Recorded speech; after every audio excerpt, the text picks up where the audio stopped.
Oh, what's up, Easy Bakers? So for today's video, honey, if you ready to learn how to make from scratch some good old classic apple pie, then you are in the right place. And as always, it's gonna be hella easy and hella good. Oh, honey, but this little cookie stuff. Nighty, full body, honey, cookie up stuff. So first, you're gonna start off with your Zella crust, okay? With that, you're gonna have a medium-sized bowl. You're gonna add some all-purpose flour with a little bit of salt. Give that a good whisk around with a whisk or a fork. And then you're going to go ahead and cut your butter into your flour. I done cut up some butter, put that in the freezer for about 30 minutes to an hour. Now I'm going to cut it into my flour. I'm using this biscuit cutter, but if you do not have that, that's absolutely fine. Use a regular household fork.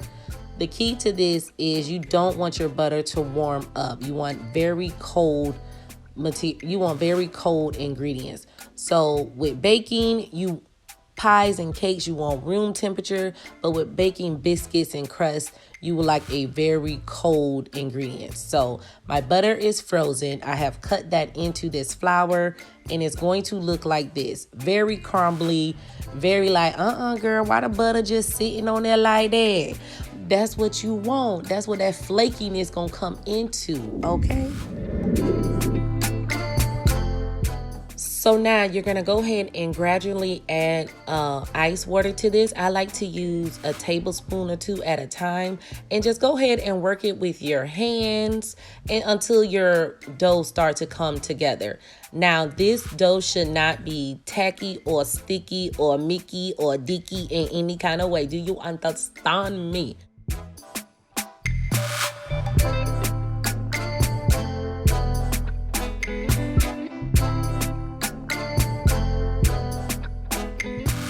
Now that your flour is actually sticking together, you're just gonna pour that onto your prepared area and gently knead that a few times until it forms a round little ball. Now you're going to just wrap that into a little cling wrap and put it in the refrigerator while you make your pie, your filling. So the key to any buttery, flaky crust is those butter that clumps that we have in that dough. So you're not going to be kneading this for 20 years. You're just going to just go ahead and knead a little bit just to form it together, then stick it in the refrigerator. Do not overwork your crust.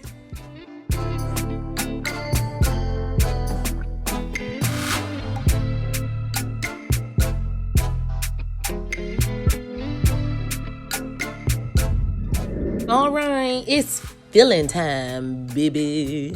So what I like to do is just go ahead and take my potato peeler, yes, and peel all of the skin off of my apples. Then I'm going to take my handy dandy apple cutter and core out and take out the core by using that. And I'd like to take a knife and just go ahead and slice up my wedges just a little bit more, because I like for my apple filling not to be crunchy like an apple or mushy like applesauce. You get what I'm saying? Have you ever been to somebody function and the way they like slice their apples was like, oh, applesauce, or oh, apple picked straight up from the tree? I don't like all that, you know what I'm saying? So what I like to do is cut them evenly, but not too thick, not too thin. It's entirely up to you. You judge it, you budget, whatever. So I took these apples as well as a little bit of red apples too, put them inside of a bowl and added my sugar and everything else to it.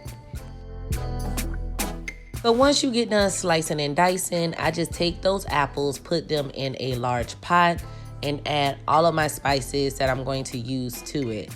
My sugar, you can use granulated sugar, but I'd like to use a little bit of brown sugar and regular table sugar to give it that You know what I'm saying? But go ahead and add that to it. Put your heat on like a medium low, and you're just going to go ahead and stir it around in that pot just until your sugars start to melt.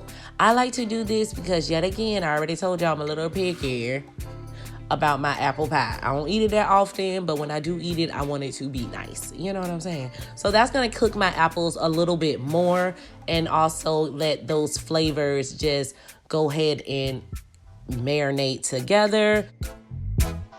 Okay, so now I'm just gonna go ahead and get my dough out of the refrigerator, put it on a floured surface, cut it in half, and I'm going to roll both of those half out to about 1/8 inch thickness into the size of my pie pan that I have.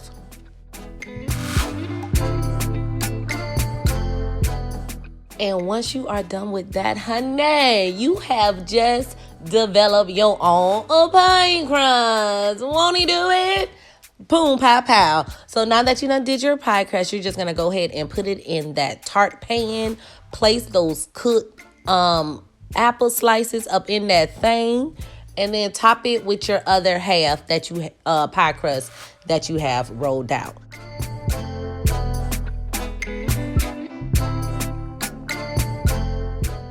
Now, I am not the best pie crust cutter type of person, or decorator, so you use your imagination with your pie crust. Okay, now you're gonna go ahead and just design it how you want to design it, whatever makes you feel comfortable, child.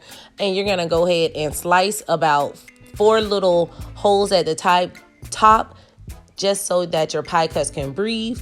Then you're gonna place it inside of your oven and cook it. Oh, my bad, you guys. I forgot to tell you, I do use egg. I just crack in a regular egg and just coat the top of my crust. This is going to help your crust brown. And if you're using cinnamon and sugar, you can use regular sugar or whatever it is. It's going to add a nice, good brown topping on there as well. Now, if you don't want it to be that brown, don't add any cinnamon to it. Just add a little bit of sugar, and don't add that much sugar. It just really all depends on your liking. So I end up cooking my pie on 375 degrees for about 1 hour and 10 minutes. Definitely go on and check it at the hour mark, checking on your crust. If your crust starts to get a little too dark, you can definitely cover it, but I love a nice chocolatey honey crust. But make sure before you cut into your pie, it is completely cool, because that filling will thicken up as it cools down. Again, as always, thank you so much for watching this video. I really do appreciate you. Happy holidays to you and your family. And I'll talk to you on your next video, girl. What's up, easy bakers, you guys? So as you know, we are out here in Florida. When I tell you about certain things, there are holes in the wall that is a must that you have to try out. So all of these musts I'm going to link inside of the description box for you guys. So if you are ever in the south side of Florida, Fort Pierce, Florida, definitely